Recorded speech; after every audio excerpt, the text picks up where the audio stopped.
All in. Ano ba ibig sabihin yan? Being all in is about dedicating ourselves completely to our faith and our relationship with God. We surrender our will and our plans to Him. So all in. Kumbaga, dito sa sinasabi natin na tinutodo na natin. Kumbaga, kung tayo naniniwala na ang Diyos ang siyang magiging gabay natin at magdadala sa atin tungo sa tagumpay, tinutodo na natin yung ating pagtaya ng buhay natin para sa Diyos. So sabi sa 2 Corinthians, 5:20, ang sabi diyan, we are therefore Christ ambassadors, as though God were making His appeal through us. We implore you on Christ's behalf, be reconciled to God. Para maging all in tayo sa ating Panginoon, dapat maging tayo kaisa ng Diyos. Otherwise, mahirap, di ba? Mahirap tumaya. Holding on is sometimes more painful than letting go. Di ba, Marami sa atin, tinawag na ng Diyos, binulungan na ng Diyos, pero hindi mabitaw-bitawan yung mga pinagkakaabalahan natin.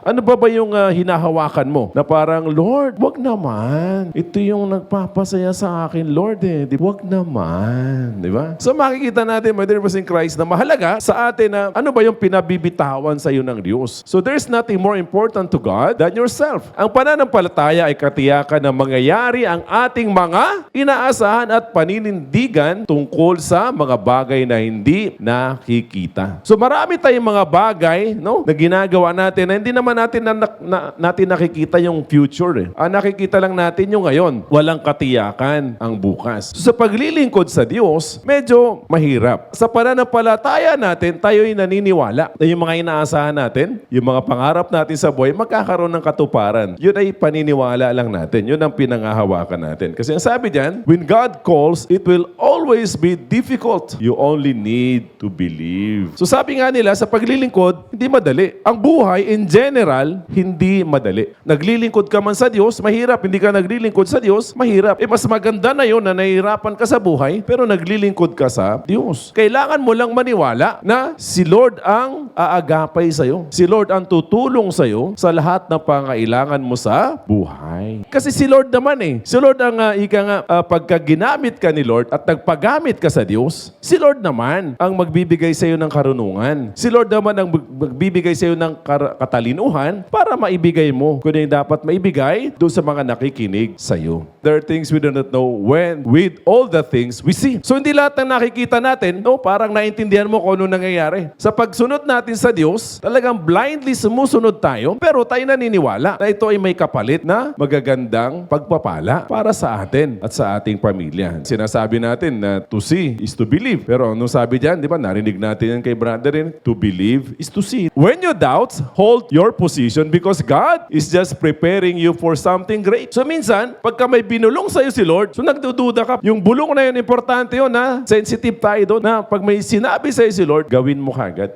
Whoever claims to live in Him must live as Jesus did. Diba? The church or the community is not a place to shine. It is a place to serve. How we behave inside this ministry speaks of our faith. Let your work be a product of your prayer and let your prayer be a product of your love. Ikaw ay nagtratrabaho dahil ikaw ay nananalangin. Kaya tayo nakikinig sa Diyos kasi mahal natin ang Diyos. Sa Psalms 86:12, I will praise you, Lord, my God. With all my heart, I will glorify your name forever.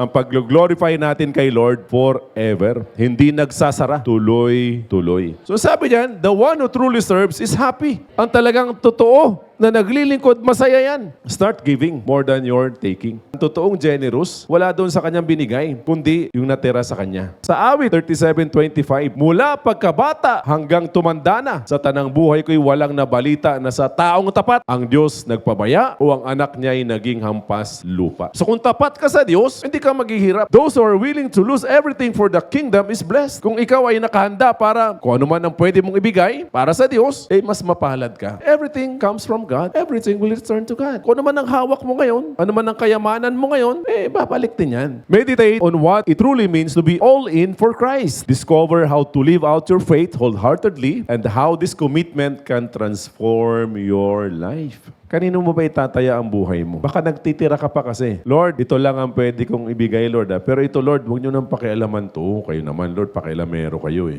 I-submit na natin yung sarili natin, di ba? Kinakanta natin palagi, Thy will be done. Sa Romans 15:13. Sabi niya, may the God of hope fill you with all joy and peace as you trust in Him, so that you may overflow with hope by the power of the Holy Spirit. Steady lang tayo. Tuloy-tuloy lang tayong tumaya sa Diyos. Ano man ang nangyayari sa paligid natin, huwag natin problemahin yan. Basta na kay Lord tayo. Sigurado ang kinabukasan natin at ng pamilya natin. Amen?